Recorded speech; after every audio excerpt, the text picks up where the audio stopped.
to American Education FM, everybody. I'm Dr. Sean Brooks. Okay, hi everybody. Thanks for tuning in again. I appreciate it. I've got a lot to cover here. As we all know, things are moving very, very quickly. And before I get into some of the current stories, so to speak, and certainly some audio clips, and then I have a rather lengthy thing that I'd like to read, which is referred to as the sort of 12 steps in this COVID plan kind of thing here, of course, that's happening. And I think it really is very comprehensive and really lays out the step-by-step process of what has been happening, and frankly, the entire thing is happening right now. And it seems like the United States is one of the last places where this is being implemented. But before I get to any of that, I want to revisit a previous episode from last Friday. I had, again, an individual on by the name of Paul Hempfel, who was advocating for this history-based character development program. I got to tell you a couple of things real quick, and I mean absolutely no disrespect to Paul. Paul is not an educator. I don't think has been an educator. He served in our military, and I thank him for his service. Paul was also interested in selling particular things. And that's not really what this podcast is about. In fact, it's not what this podcast is about. I'm not here to hawk products on people or sell particular things or look for funding. That's not the motive of this. I agree with him on a number of issues, and I disagree with him on a number of issues. Again, some of the things that I agreed with him on, again, had to do with, of course, seeing the landscape for what it is, and how he knows that these character development programs that these leftists are implementing within schools are problematic. I agree with him on that. Where I disagree is I do not think for a moment that it is ever the school's job to be engaging in any character development program whatsoever. Even if it's a more positive character development program, that should be left to the family all of the time. And one of the big problems here is that a lot of people will even disagree with that aspect of it. And they'll say, look, not every family is well equipped to provide character development, so to speak, to their own children. Ladies and gentlemen, that is not the job of the state to decide. Government does not get to decide whether or not the parents can adequately do what they need to do or not. And I've brought this up on numerous occasions, but I do want to overstretch this again, this general theme here, that me personally, I am an originalist when it comes to the subject of education in the most truest sense.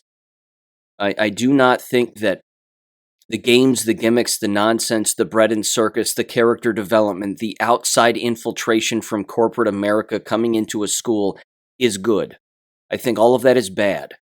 I think all of that distracts, and it ultimately keeps us from learning the truth about the world that we live in and where we live.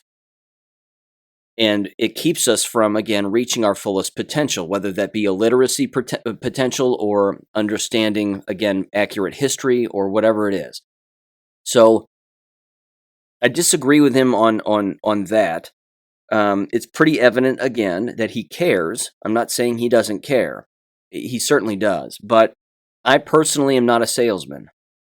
And I can sense a salesman a mile away. And that's just not my thing. So again, if individuals were hearing him and they were, thinking to themselves, well, this isn't the job of an outside person to be able to provide any character development to someone on the inside. Those people would be right. And I agree with those individuals. I think that his approach is a accurate one and an old one in the sense that, again, storytelling is one of the more straightforward approaches that a person can take when you're trying to teach someone a lesson about something. And again, I'm all for that. I think his product, so to speak, that he's either giving away or selling, couldn't really tell which, but the, again, mentality and sort of the program, rather, that he's promoting here and has apparently created and certainly views as being valuable is not something that American public schools are ever going to take in. And it's unfortunate, but they're just not going to. They are too far gone and too far left to ever implement something like that. The other area where it's sometimes evident that he might not know about this, in particular regarding private schools, because he alluded that private schools were the entity where he was told that they would be the ones that would take something like this in. Even private schools get orders from, again, the Catholic Church or whoever it is that they affiliate themselves with. They get orders on what to do and what not to do, what to allow and what not to allow. The same is true with charter schools. Charter schools are run by a committee, usually, and that committee sits behind the scenes and are less known and not visible to the public per se, but even they have particular orders that they have to follow from their higher ups. Assuming again that they have someone who is funding them at a higher level. But again, within that particular clique, they might not even be interested in something like this. And again, the reason I bring this up is just to sort of summarize and wrap this up by saying this. There was a time in American K-12 education when you could walk into a school environment and you wouldn't have to sell anything to anybody. It just flat out made sense. And as I said in that episode, the fact that a person is having to sell something to a school should tell everybody how far gone the school is. If you're having to sell common sense to someone, they have none. Which means, why on earth would they buy into your common sense if they don't have any to begin with? The other thing is that, and I'm going to use a fishing analogy here, or at least a reference. Back in the day, you used to be able to, in education, if someone was interested in selling something, which I disagree with, but if they were trying to sell something, they could just toss in a line into the water, deep down in the ocean of education, of K-12 education, and they would be happy to pull up any fish that they ever got. It didn't matter. They weren't fishing for a specific fish at a particular depth. They were just loading the hook with their product, and then they were doing whatever that they could to just hook anybody they could and then bring it up to the surface. Now, given the fact that the entire system is collapsing, if a person is actually interested in selling something to someone, you have to find the actual fish specifically. You have to sight fish. You can't deep sea fish to where you can't see what it is that you're actually trying to fish for. You have to be able to actually see it on the surface. Throw your hook with your specified lure out there. Not a bunch of different lures or a bunch of different bait on one hook, all lumped together like in a baseball of meat. But you have to actually throw it out and see if it won't land right in front of that fish and then see if they'll buy into it. The problem is that that's so difficult to do now. And it's getting harder on purpose. So I have no doubt again that there's a need for supplemental implementation of accurate information that can be brought to bear within a classroom setting, in particular, again, in a homeschool setting or an independent school of some kind. I think that if someone was going to sell something like what he was trying to sell, that would be the only place to do it. Not to mention, of course, and this is the big, large scheme, hypocritical aspect of all of this, and it's this point right here. You would have to sell a program like that, a character building program, in a school that has never worn a mask. Because you can't sell character building while you're muzzling and gagging children. And we're already seeing that, I might add, with the social emotional learning programs that are rolling out in these schools. They're actually trying to teach children about quote-unquote social emotional learning while screaming at them for not wearing a mask above their nose. You can't do both at the same time in the same place. You can't sell a character building program in an abusive environment that either was or currently is an abusive environment. It defeats the purpose. So with that said, it's certainly worth understanding. There are people out there that have never really been in the field of education as a profession, but they care, and they see the landscape changing a particular way, and they certainly want to help.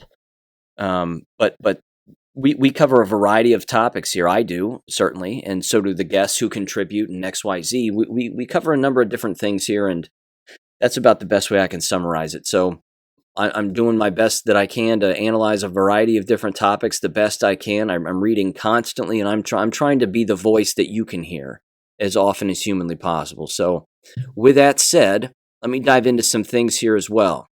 I've brought this up too previously, but we are the news.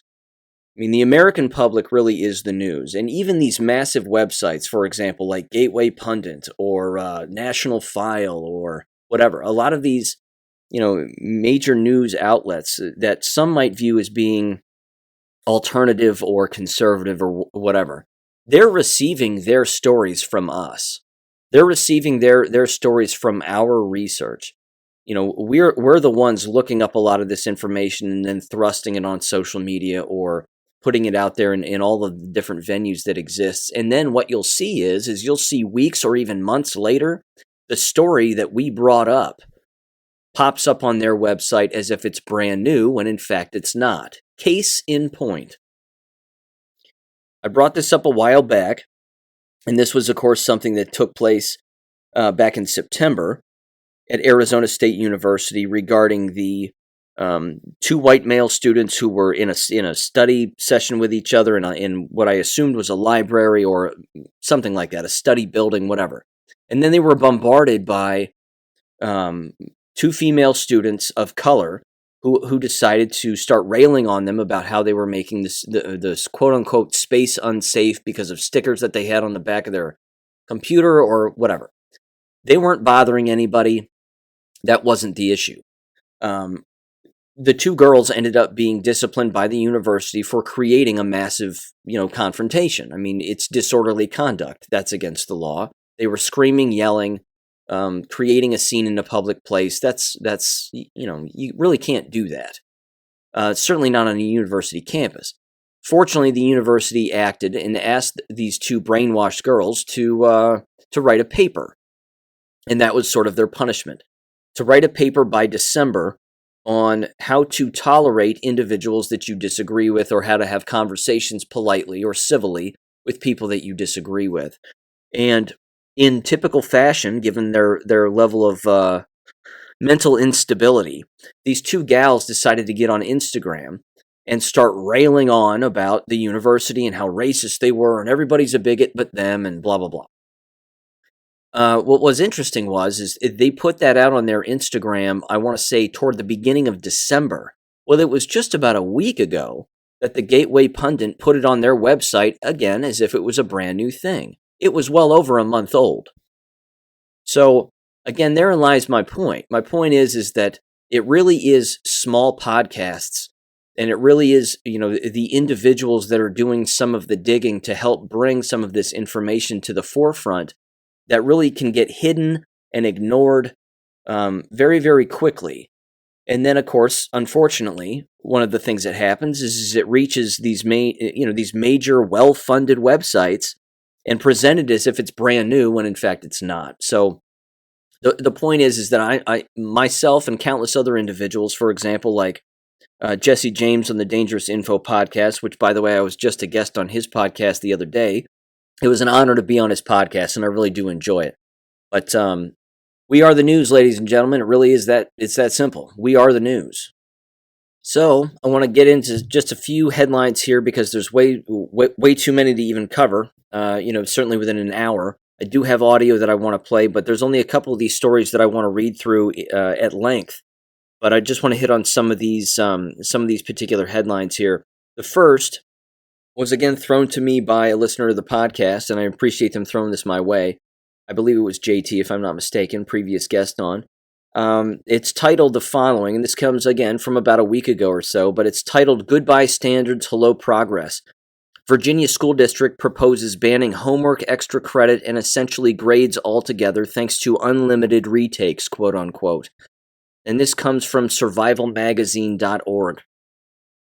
Again, this right here, too, is in lockstep with the Marxist playbook. This is the dumbing down of America in a nutshell. What they have to do is they have to get rid of as many of these quote-unquote, normal requirements that we all had to grow up with, because what they're finding is that minority students are not doing as well as, say, some other students. And at the exact same time, when there is that evident disparity, so to speak, between grades or achievement, they have to dumb everybody down instead of, again, equally increasing the intellect of as many students as they can all at once.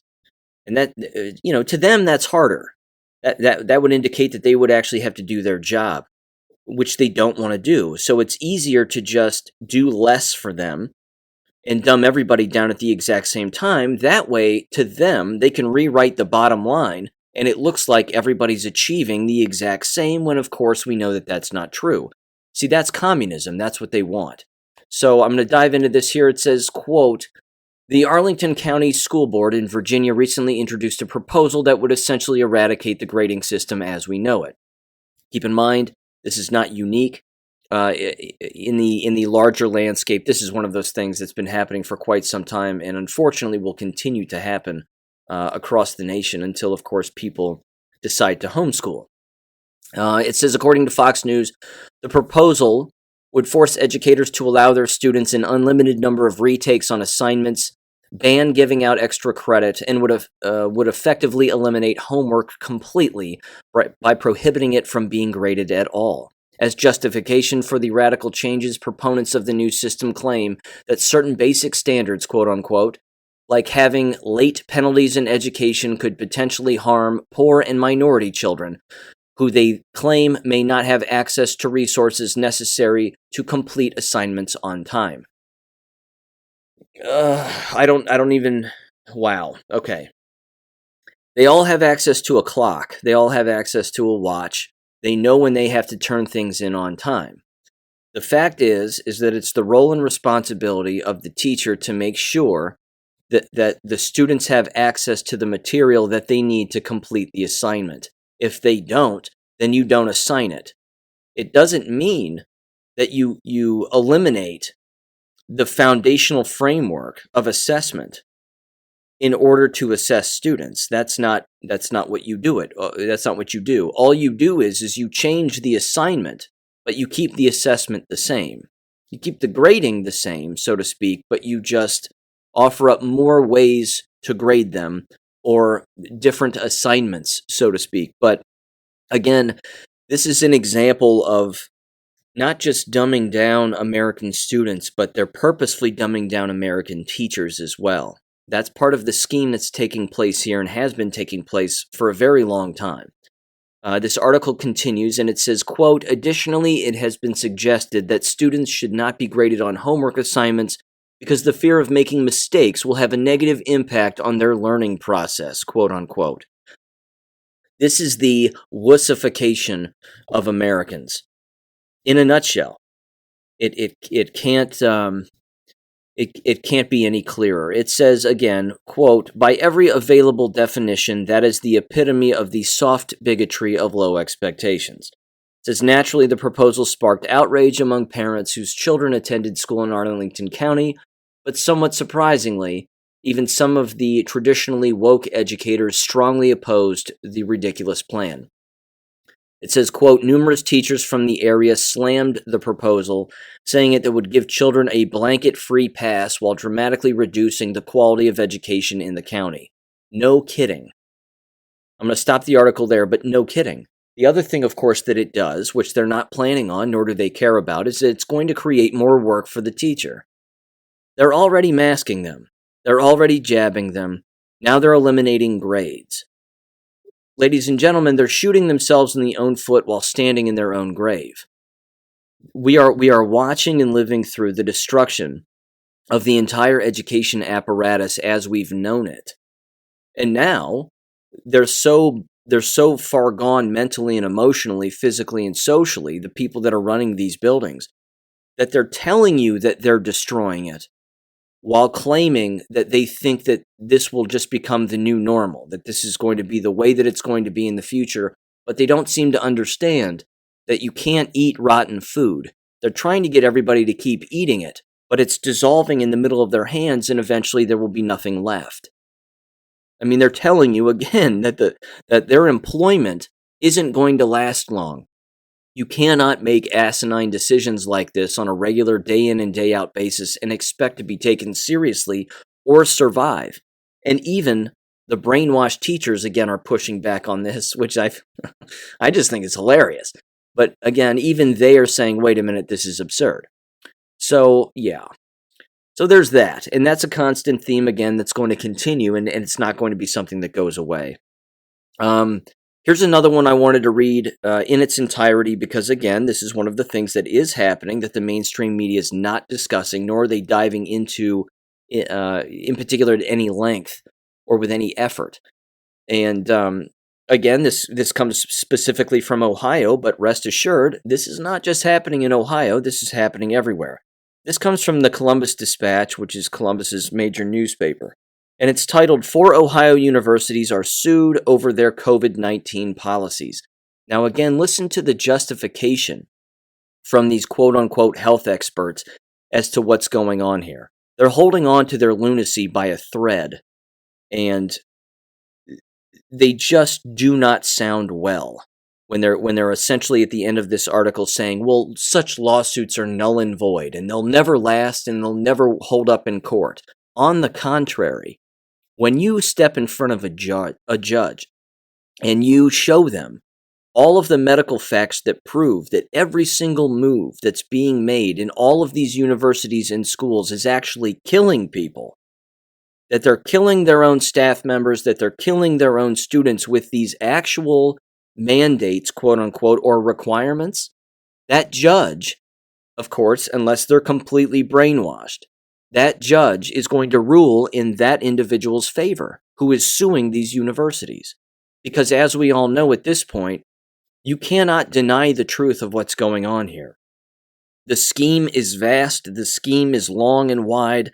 It's been around for well over hundreds, well, I'd say at least 200 years at least. It's probably been in place since the founding of our country. And now it's rolling out en masse, in the public, for the very first time for everyone to see. There are just endless people that are going along with it because they cannot believe for the life of them that there would be such evil people who would blindly implement such an evil plan. But it's happening. So here's what it says, and this is from Sheridan Hendricks. So there's some bias in this, but not much. It's pretty straightforward. Yeah, kind of a weak piece, but it's worth reading. It says, quote, more than a dozen Ohio college students and employees have filed lawsuits against their universities challenging what they say are unreasonable and discriminatory COVID-19 policies. And again, that's putting it mildly. It says the plaintiffs are represented by the same Akron-based law firm and financially backed by a statewide advocacy organization that challenges vaccine mandates.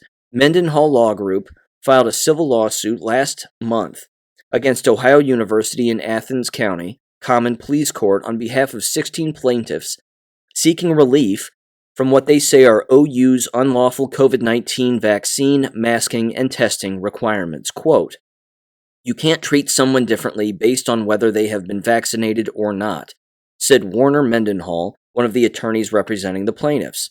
Ohio University spokesman Jim Sabin, keep this person in mind, Jim Sabin, again, working for the university in their public relations management, what have you, spokesperson. So you know the take that they have to, you know the position that they have to take. And if they don't take the university's stance and continue to back this, Jimbo's going to be out of a job. So it says, he said the school is looking forward to presenting its case in court. Quote, the university believes its actions addressing community health concerns brought on by the pandemic are necessary, scientifically supported, and legally valid, Sabin said. Well, what else is he going to say? What else is he possibly going to say? He cannot bring up the alternative. This, again, falls right back in touch and right in line with false equivalency. Jimbo can't be right here. He can't be right, and the students in law firm can't be right. They can't both be right at the same time. Someone has to be wrong. We know who's wrong. It's not the law firm. Most law firms, again, don't take on these cases, but many are. Why? Because they're completely awake. They know what's going on. It continues, it says the law firm filed similar lawsuits against Bowling Green, Miami, and the University of Cincinnati in November and December. All 4 universities started requiring students, staff, and faculty members to be vaccinated against COVID-19 for fall semester. Individuals could apply for an exemption to their school's policy based on medical or religious reasons. Those with approved exemptions are still required to be regularly tested for COVID-19, and unvaccinated students without exemptions are not allowed to live on campus or attend in-person classes. However, unvaccinated students would not be unenrolled. The lawsuits allege that those policies violate Ohio law. It violates the Nuremberg Code. How about that? It violates federal law. Violates federal law too, not just state law. It continues, it says Mendenhall said, state law prevents universities from discriminating against individuals who choose not to receive a vaccine that has only received emergency use authorization.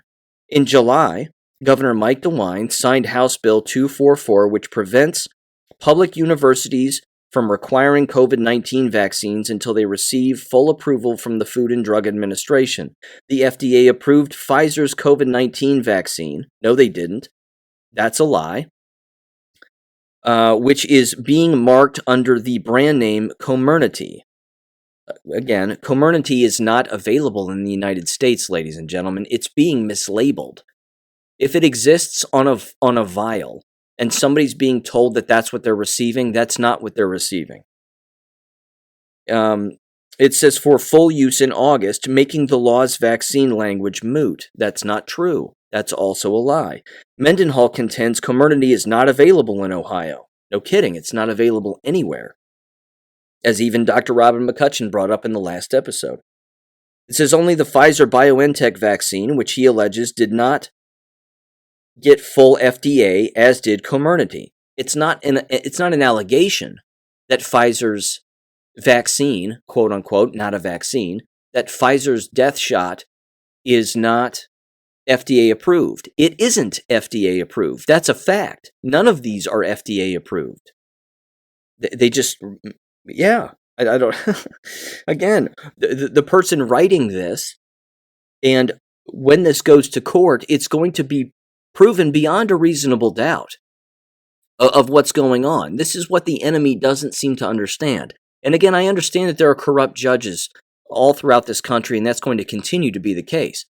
But all you need is one good judge with their head on straight to be able to hear the facts laid out by both lawyers and medical professionals. Because again, even with false equivalency, you cannot have medical professionals sitting on both ends of this topic, on opposite ends, and have them both be right. Someone is wrong.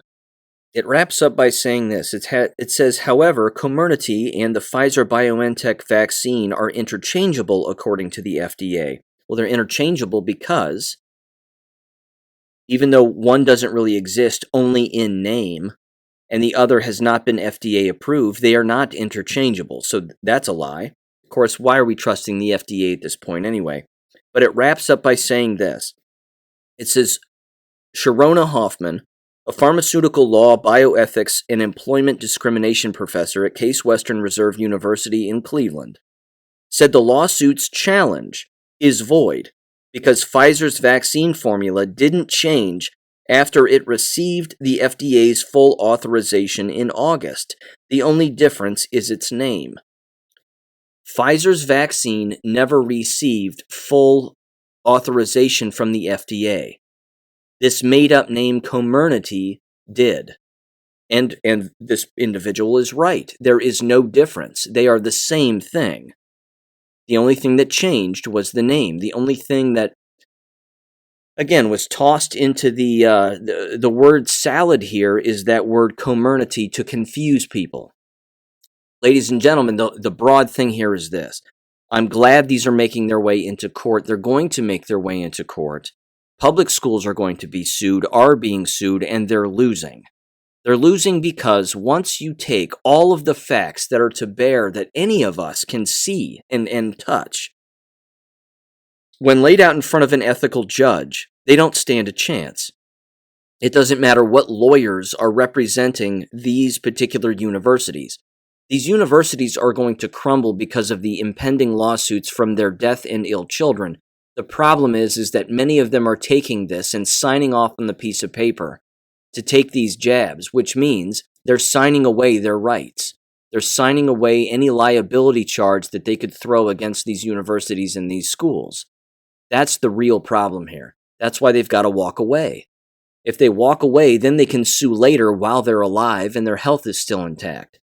But very difficult to sue when you're dead. And along these exact same lines, and this leads to another headline and just a quick little, again, just a headline I want to briefly discuss, but you now have Chinese professors at Georgia State University, and this is occurring all over the nation as well, but they're purposefully writing papers and getting them published with a level of ease that you would expect in a corrupt system. But they're getting these papers published that are promoting messenger RNA as being a good thing. Well, there's a lot of inroads in messenger RNA, and messenger RNA is showing itself to be promising. We've been infiltrated, ladies and gentlemen, by foreign countries, by communists. And Joseph McCarthy was right. He was not wrong back in the day. But we've been infiltrated here by a number of communists across the board in all avenues of employment, research, certification, licensure, you name it, to create this giant stranglehold and rewrite a false history and a false present that is really getting a lot of people killed and a lot of people in trouble. And if these collaborators against the United States are not rounded up in one way or another as time goes on here, we're going to be in deep trouble. Again, they're being funded by outside agencies, outside foreign countries, China in particular. This is not one of those things that's going to go away. Unfortunately, this is one of the things that's going to get worse. Now, on a positive note, well, actually, this isn't a positive note at all. Let me let me mention this too, because of course this came across my radar, and I tossed it out on Gab. And not every subject that I toss out on Gab I bring up on the podcast, and vice versa. But this particular story, again, it perfectly exemplifies the lunacy that is just existing within many educators, in particular during this massive mass psychosis brainwashing time here. And I'm sure many people heard of this and saw this, but Texas teacher charged with allegedly putting COVID-19 positive son in their trunk of their car. It was just hilarious. I first saw this and I thought to myself, well, yeah, sure, of course. Well, of course they did. Of course they did. I mean, why wouldn't they? This is par for the course now. This is, this is the way that it is among a number of individuals. Of course, it's not everybody, and, thank God they were arrested, and, child endangerment, maybe? Hopefully. It says a Texas teacher's been charged with child endangerment. There you go. After she allegedly, I'm sure she did, placed the COVID-19 positive son in the trunk of her car. Houston reported, KPRC2. It says the Harris County District Attorney's Office confirmed that the teacher, Sarah Beam, was charged after her son was found in the trunk of her car while they were at a COVID-19 testing site run by a Texas school district, the Texas outlet reported. She allegedly placed her son in the trunk of her car to avoid being exposed to the teen, who she told authorities had COVID-19. She allegedly told officials that the two were there to do the additional testing for her son. Officials first became aware of the incident after a noise coming from the trunk was heard. Oh, this is just great. Heard by a witness, and then the trunk was later unhatched by the Texas teacher.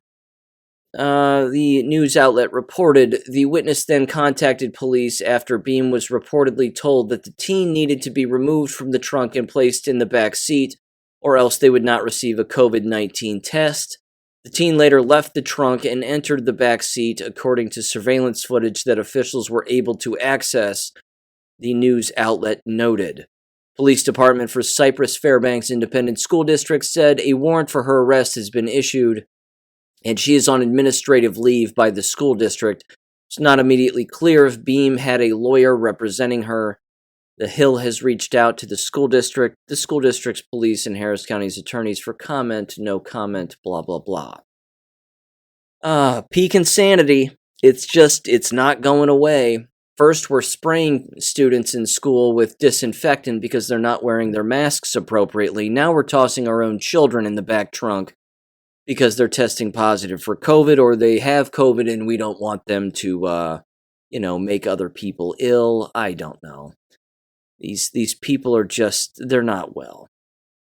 Okay, now on to this list. The COVID-19 Roadmap. It's titled, The 12-Step Plan to Create a Totalitarian New Normal. This is important, as it says in the upper right-hand corner.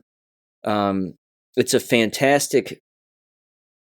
It could be a poster, frankly, and it's one of these things that should, frankly, be posted everywhere. Of course, it'll be ripped down by the people who don't believe it, but at the end of this, I want to play some audio from Dr. Carrie Madej because she, again, associated with the 5 Docs on Rumble on the Critically Thinking channel in their episode from the end of December, really sort of encompasses all of this sort of in one quick talk when it's essentially her turn to discuss what's been going on. And she basically dives right through this with her own personal experiences of what she's seen and what's going on, including, I might add, being disinvited by quote-unquote freedom conferences and medical freedom conferences because she brings up things like 5G, transhumanism, and a variety of other things, in particular, the masking of children, and how even bringing up that is frowned upon at a lot of these conferences, whether they be medical or education or what have you. Good luck, by the way, getting invited to an education conference that is worth its salt if you're going to bring up anything anti-mask related or child abuse related. You'll be disinvited, and your presentation or paper will not be accepted. That's how far off the rails we have gone here. So I'm going to read through this. There are 12 steps in this. So here we go. It says step 1 is titled Create a Problem. It says take a flu-like illness with very common symptoms that can be easily treated and has a 99+% recovery rate, essentially a bad dose of seasonal flu, but like any flu, can be dangerous to people with weak immune systems. Step 2, provoke a terrified reaction. Use the mainstream media to provoke massive fear. Ensure constant daily reporting of any death with COVID as being a death from COVID. Report lots of cases, quote unquote, even though most people have no or very mild symptoms. Ignore all other illnesses and causes of death. Censor everyone asking questions. Make people so afraid that they're willing to surrender their freedoms. Yeah, we're past that one. Step 3, impose lockdowns. Crash the economy by imposing lockdowns as part of the global elite's planned Great Reset. Number 1, destroy small businesses. 2, transfer wealth and power to global corporations. 3, cause a massive rise in state debt to international financiers. And 4, push cashless payments. And they have a little subsection here to that basically says loss of social and economic freedoms with step 3, of course. Step 4, exaggerate cases rather. Make the virus seem worse by using totally unreliable PCR tests to hugely exaggerate the number of so-called cases among healthy people who have no symptoms. Bribe scientists with grants and doctors with bonus payments for supporting testing and vaccinations. Step 5, impose face masks. Mandate masks to promote fear and to signal public compliance. In reality, cloth masks are totally ineffective against any virus. Prolonged use of masks actually increases health risks due to lack of oxygen, breathing in waste air, and promoting fungal infections, bronchial pneumonia, gum disease, and other illnesses. Step 6, impose contact tracing. Normalize surveillance.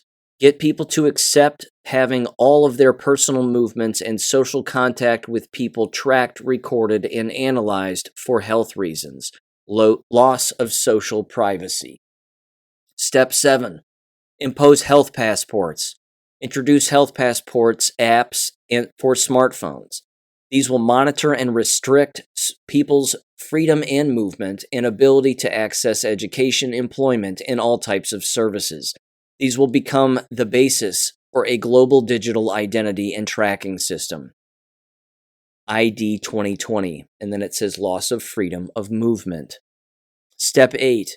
Impose 5G microwave networks. 5G networks allow constant gathering of huge amounts of personal data from smartphones and all internet-connected devices. 5G also increases high-frequency microwave radiation that can reduce blood oxygen levels and trigger respiratory symptoms. These 5G-induced illnesses can be blamed on COVID. Sound familiar? Sounds like my own story, frankly. Number 9, impose mandatory vaccinations.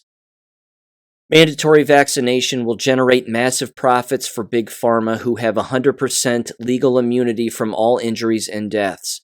New DNA-altering vaccines will create genetically modified humans that can be bioengineered for obedience and sterility. Mass vaccination will support plans for global depopulation from 9 billion to just 500 million. And then it says loss of bodily freedom.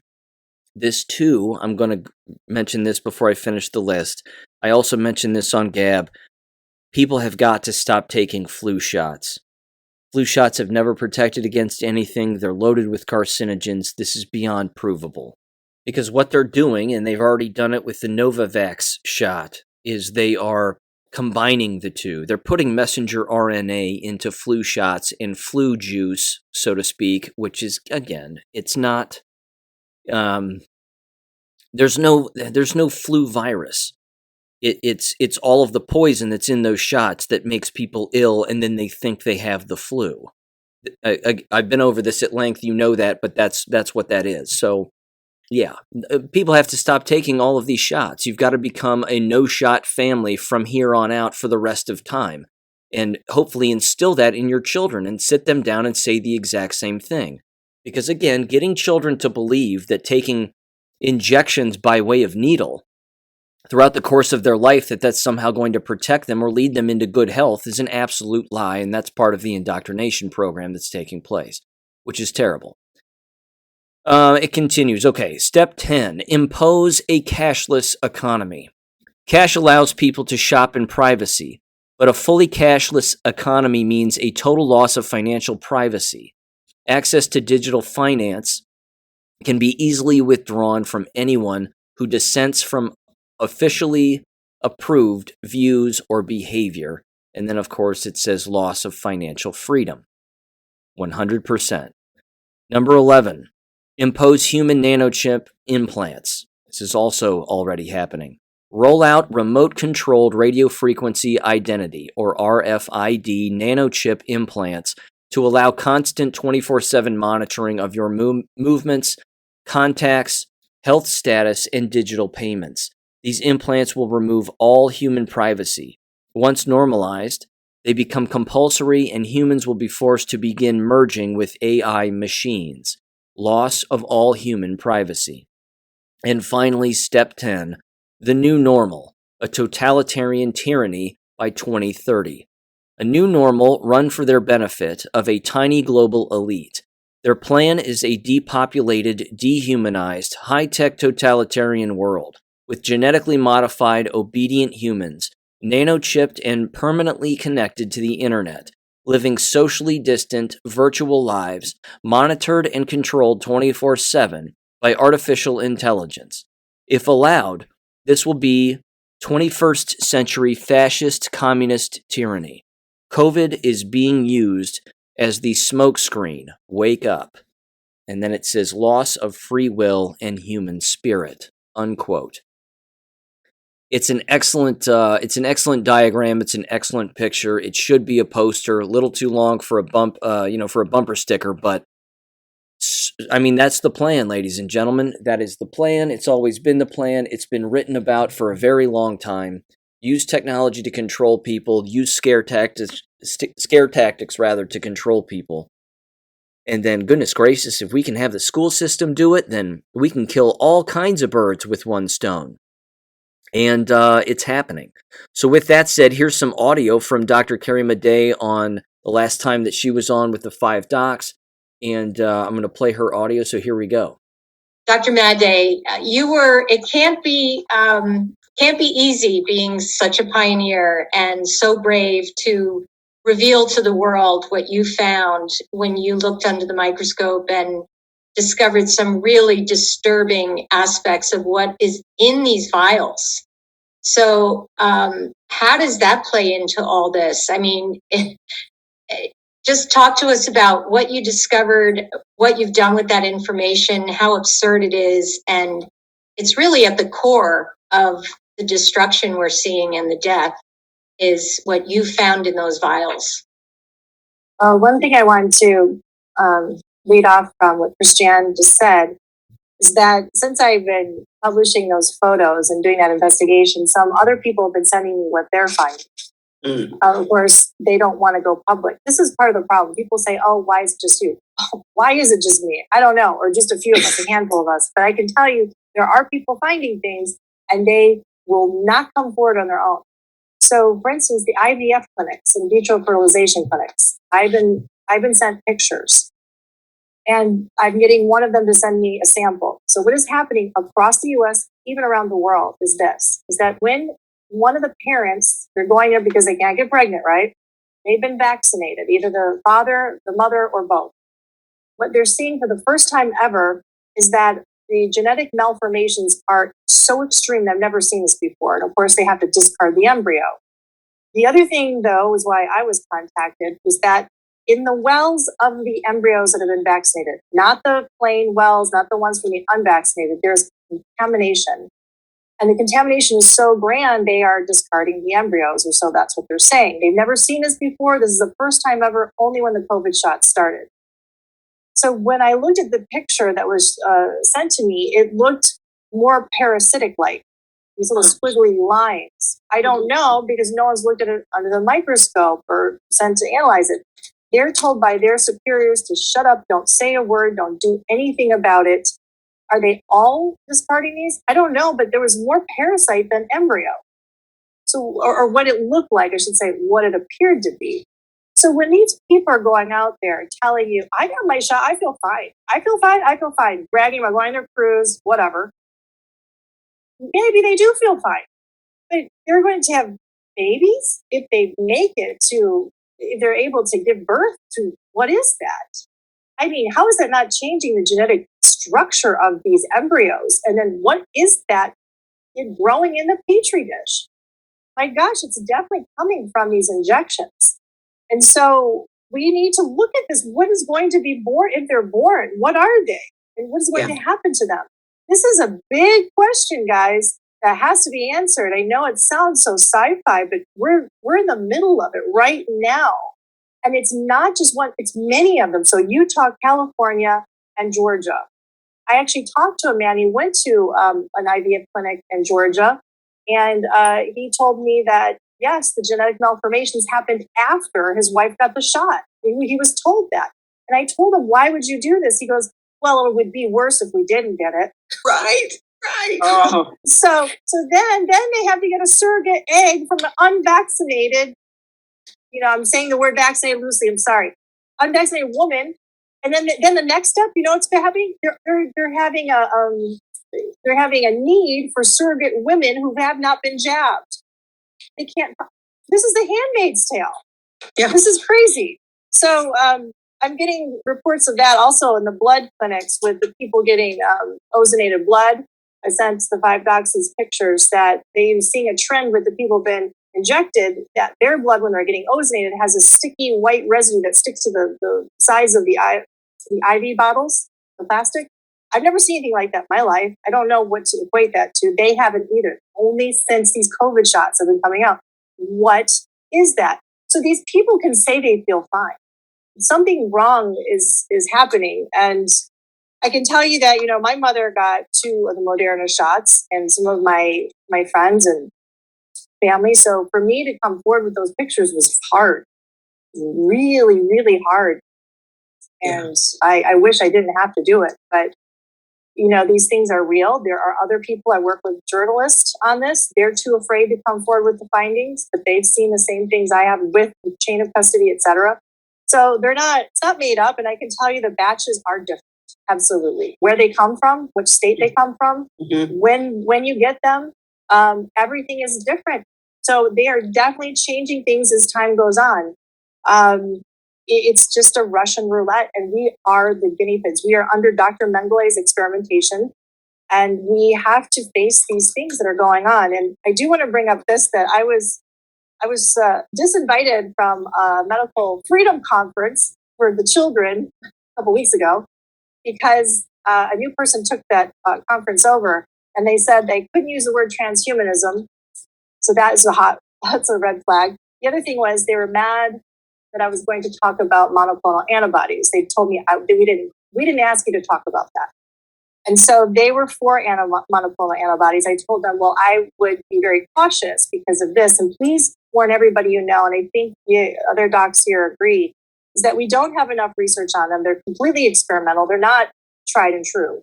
And they are using aborted fetal cell lines, the human embryonic kidney cells 293. Remember, the number is how many live aborted babies came from that they needed to sacrifice before they got to their clone line. Okay, and when they say clone, they're immortalized. Immortalized means cancerous. So they're using cancerous aborted fetal cells. So what if they're cloned? They originally came from an aborted baby that was born alive, and then they killed it in a cold lab. Remember that. So these cell lines are coming from that. A. B, an unknown human antibody. I mean, where's that coming from? Who is that? The third one is a mouse-human chimera. So they took a mouse, they took a human, shoved the genomes together, and they're producing antibodies, and they're using those 3 in this cocktail. 3, okay? And so with that trademarked Velocimune, it's called, the human-mouse chimeric line they're giving people, they have used that one before. They have used it in my experience, I've seen patients, they got chemotherapy for breast cancer. And I can tell you, almost all the patients I saw with this, every time they developed something called an allergy. This was the term used in the oncology field. So first, these women looked great getting it. Wow, the tumors would shrink. They felt good too. They felt so good. And they're like, look, medicine has achieved something great. And then always like clockwork, they would come back to me 1 to 3 years later, loaded with an explosive cancer. And I have never seen anything like this.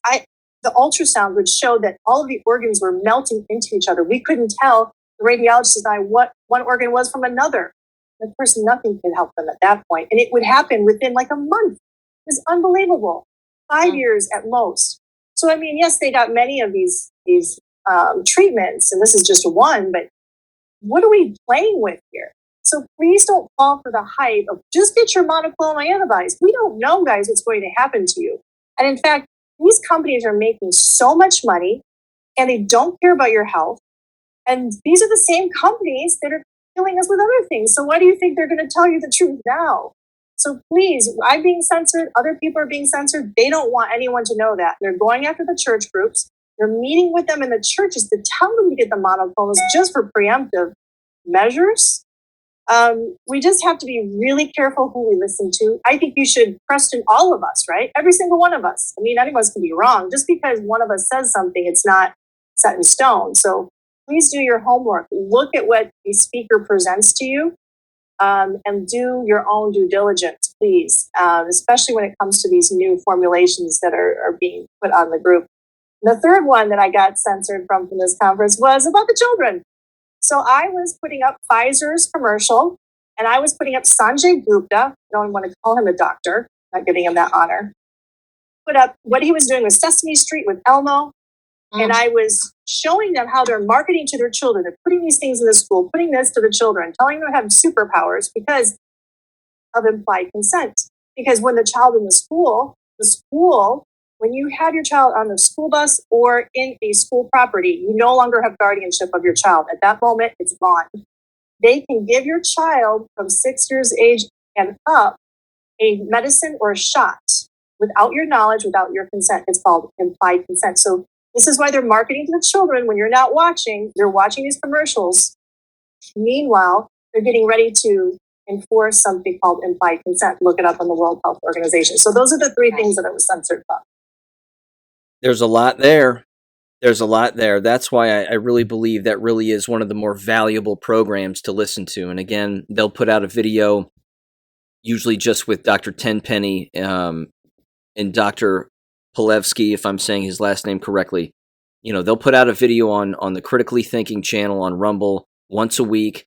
It usually makes its, I think they record it every Thursday, but it makes its way there certainly every weekend after. And all of those doctors usually gather together about once a month.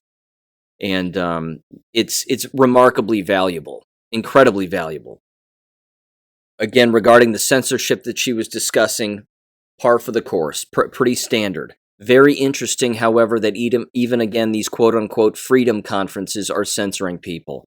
You heard me bring this up regarding in the America's Frontline Doctors Conference. It was evident that they were scripted. There was something going on there where there were certain subjects like transhumanism that they could not bring up. Because again, if the people running the conference don't understand what that is or don't believe it, then they can't let people talk about it. This is not freedom of speech. This is not independence. This is bad news. And again, what Dr. Madej brought up regarding monoclonal antibodies. You've heard a lot of people bring this up as being something that they received as you know, being a cure for getting sick, like Joe Rogan and Aaron Rodgers, the quarterback for the Green Bay Packers. They're putting experimental things in their body that don't belong in their body. And as she just said, you don't know the long-term damage of that. You don't know what that is. She's seen the long-term damage of this, but again, they're hearing people who aren't studying this talk about being given it, and they feel great and they feel fine, but they don't know the long-term damage. It's real easy. It's always been real easy. Drink spring water, not out of a faucet if you can help it, because spring water is untouched. Of course, they're poisoning the air, and that lands in springs, and that's another story for another time, but it certainly falls into that chart of those 12 steps that I read earlier. A healthy diet, lots of greens, lots of vegetables, lots of fruit.